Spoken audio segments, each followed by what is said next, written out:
Yeah, just really proud of our girls. We came in with the game plan, and I thought they executed it really, really well. UNLV is a really good team and has dominated the Mountain West for so long, so they demand respect. Coach LaRock does a great job with that group, so we knew that it was going to take an all-out effort. So just proud of our kids, being able to overcome adversity. We started really strong, and then, that trap hurt us a little bit, but we got to the free throw line and was able to knock down shots and seal the game. Just really proud of us, and I'll say this again. I said it last time I was up here. Every night somebody else is stepping up for us, and it's been our superpower the entire season. We're very deep. We have a lot of people that can score the ball and contribute in other ways. So I think that is a good reason why we've been able to do what we've been able to do this year. So just proud of us. Thank you, Coach. Questions for the student athletes? Brain Nurse with the Mountain West. Naomi, as a freshman, this is the biggest game that you've played in. You scored 14 points, got a few boards. Just how did you approach this game, and how did you find success? Honestly, we came in just taking everything personally.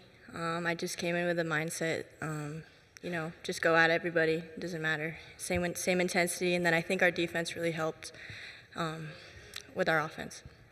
Nat, you guys have become the first team since 2021 to beat UNLV twice in a season. Just how do you approach playing against this team in particular?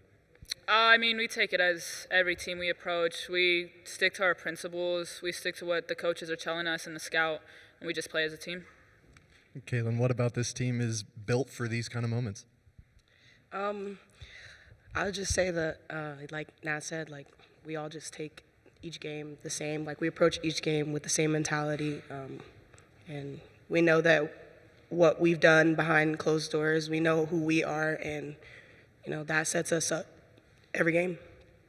Veronica, it gets kind of nervy in the fourth quarter, especially late. They cut it to 7. How do you finish it off? I think just keeping the same mindset and knowing, we knew that they were going to come out being a little bit more aggressive the whole second half, so just being prepared for that, and then just staying poised and knowing that, like Kaylin said, trusting our preparation for the game and knowing that we're all on the same page and just finishing off strong. For all of you guys, just how much do you look forward to a shot at the conference title? We're really excited. Yeah, totally.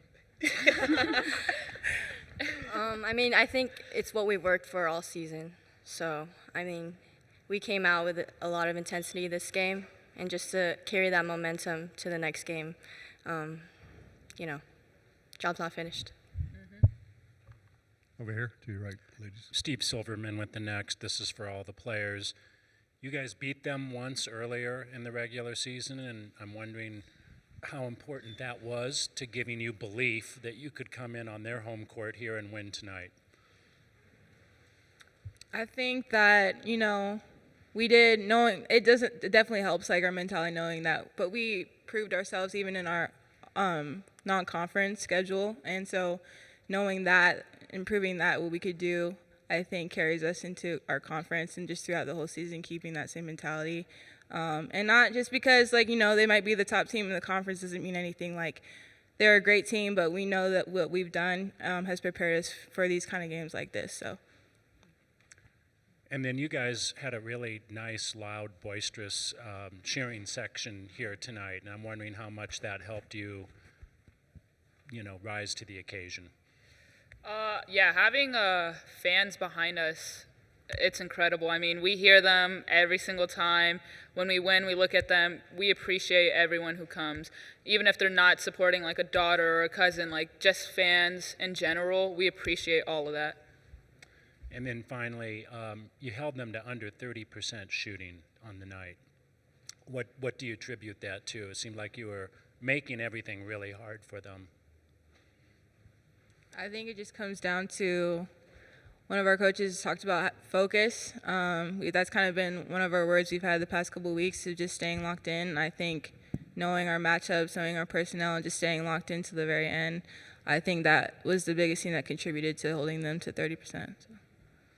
Let's go right here. Yeah, Eric Evelhawk, Sporting Tribune. You hold the team, UNLV, without a point for the final 3:40 of the first half.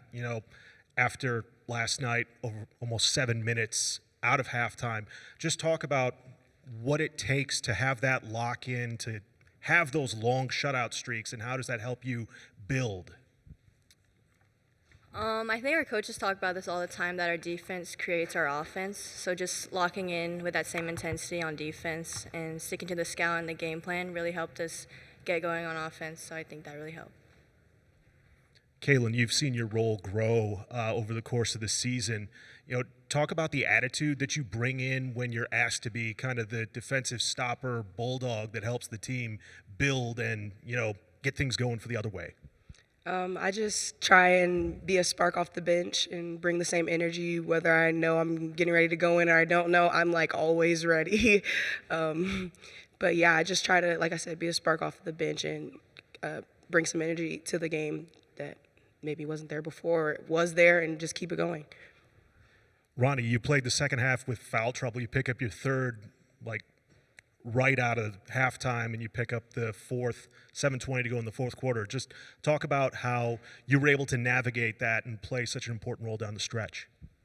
I just think getting a feel for how the refs are calling the game. Unfortunately, got some ones early, so just knowing that, they're going to call them just playing smart and not gambling, anything like that, but kind of just staying locked in and knowing, the feel of the game. Okay, we'll dismiss the student athletes at this time. Thank you, ladies. Thank you.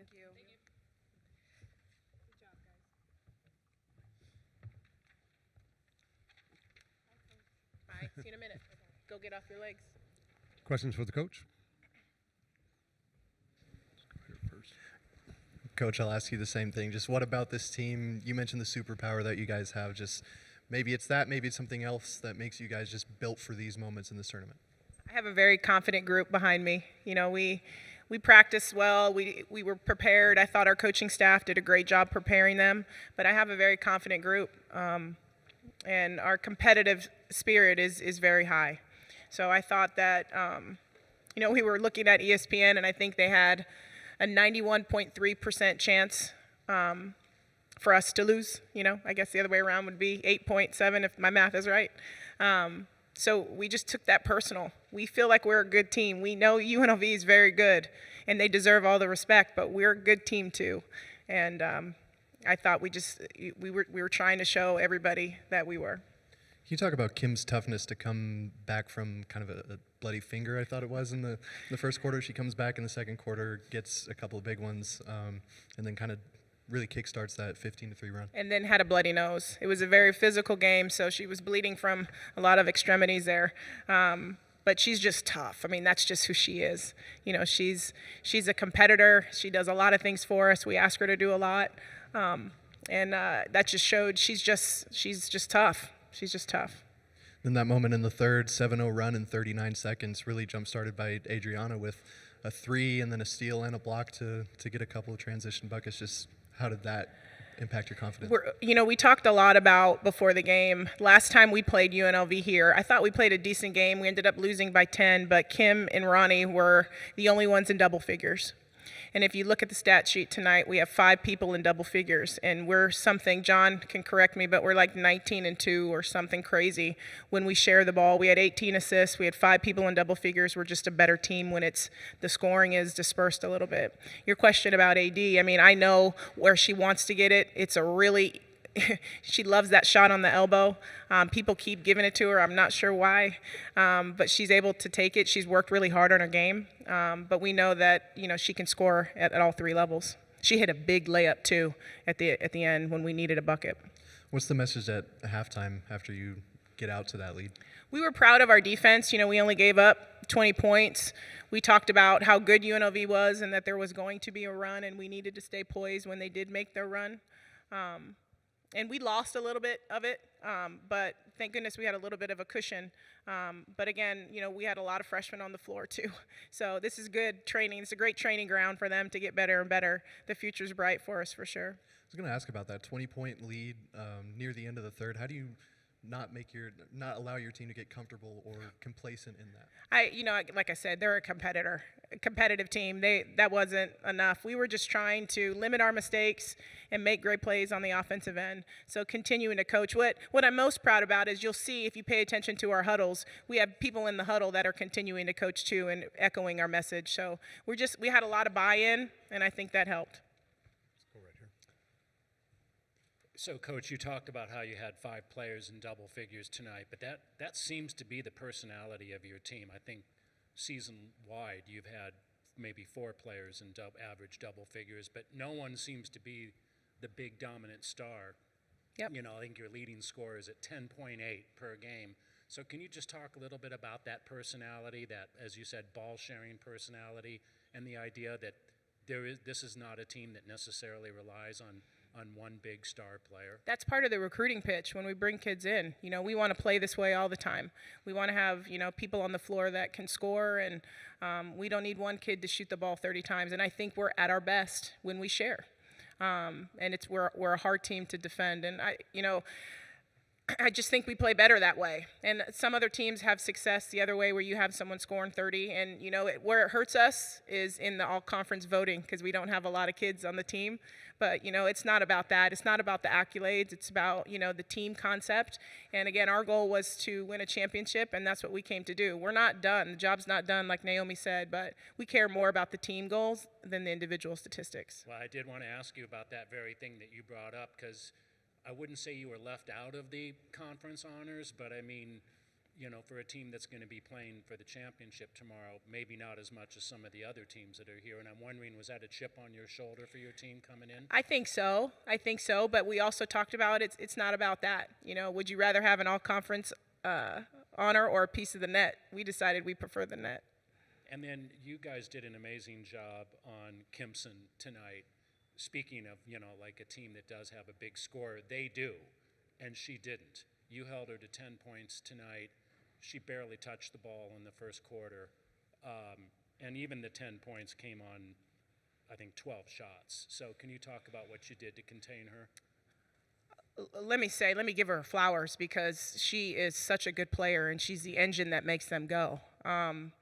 She can do so many things, and I thought she hit some big shots in the first half. She struggled last night a little bit, and I maybe struggled a little bit today, but what she's been able to do in a Rebel uniform and how I admire the composure that she has throughout the game. She never gets too up or too down. I think she's a great player. We just tried to make it a little more challenging for her, but I mean, UNLV missed some shots they normally make, but I don't know that it was anything we did. I just want to give her flowers, just because she's been really good to this conference, and UNLV's done a great job with her, and it's been fun to watch her grow. Thank you. Over here. Coach, you mentioned some of the issues with the press in that fourth quarter. What did you see during the timeouts that saw that, Kim was going to be able to make those length of the court passes to get the 2 layups that really helped keep UNLV at arm's reach? We just tried to take advantage of their aggressiveness. That point of the game, they had to be a little bit more aggressive to get back into the game. So we just tried to play for the long ball just to loosen it up a little bit. It bothered us when we were trying to run our normal press break. So that gave us, 2 buckets, 5 points that kind of give us a little bit of a cushion back, but just our staff getting together and realizing what we needed to do, and I thought we executed it really well. The team has said the focus is winning the conference championship, dating back to the start of the season. Just how have you seen the team grow, and where have you seen the biggest growth to get to the point now where you have the opportunity to make that goal a reality tomorrow? Yeah, we've had a really good season. I think we're 24 wins. We've had a good season, but I would even say there's been some peaks and valleys in there. We've lost some games that I don't know that we should have, but playing with a lot of new young people. We have 4 freshmen that contribute quite a bit. We have 2 transfers that have come to our program in addition to the kids that stayed. So us just trying to finding our way. And I think we've been playing really good basketball as of late, and we use that momentum to come into the tournament, you know. And again, this was a great win, and again, much respect to UNLV, but we still have another game to play. So what I need to make sure I prepare my kids for is that, you know, this isn't the end. This is not what we came for. We got to make sure that we are prepared for tomorrow, because either of those teams are going to come out and fight. All right, last question. Move over there. You just answered my question. I will ask this because you are so respectful to this conference and to your opponents. And I know the NCAA people aren't going to listen to this question, but I think it's absurd that a team as good as UNLV will probably not even get a thought to go as an at-large team. For everything this team, they've done 60 games in a row practically. And tonight's your night. But I feel like you want to respect them a little, and I don't know why they can't get any love from around the country. I would say this, that the Mountain West is a good league, and there's a lot of teams in here that deserve some recognition. And I agree with you. UNLV deserves to be in the NCAA tournament, and I hope that we're wrong, because Lindy's done everything that she can. She has strengthened their schedule. They've gone out and they've played some really tough teams. They've beat some good teams. They've dominated this league. So I think they deserve to be in the NCAA. So I hope they're listening to us, Chris, because you and I would vote for them for sure. Okay. Thank you for your time, Coach. Thank you.